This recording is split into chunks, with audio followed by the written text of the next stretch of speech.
Montenegroda cinayət səviyyəsi olduqca aşağıdır. Küçələr gecə saatlarında belə təhlükəsizdir. Nəqliyyat sıxlığı və tıxac problemi yoxdur. Ölkə kiçik olduğu üçün bir ucundan digər ucuna maksimum 1-2 saata getmək mümkündür. Montenegro yaşamaq və yatırım etmək üçün cazibədar ölkələrdən biridir. Lakin hər ölkənin olduğu kimi onun da müəyyən mənfi cəhətləri var.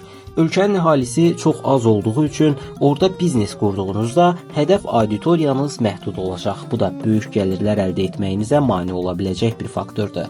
Amma unutmayın ki, həyat təkcə pul qazanmaq və iş qurmaqdan ibarət deyil. Bir ölkədən başqa bir ölkəyə köçdüyünüz zaman bütün həyatınızı arxada qoyursunuz. Ailəniz, dostlarınız, tanışlarınız bir anda ətrafınızdan yox olur.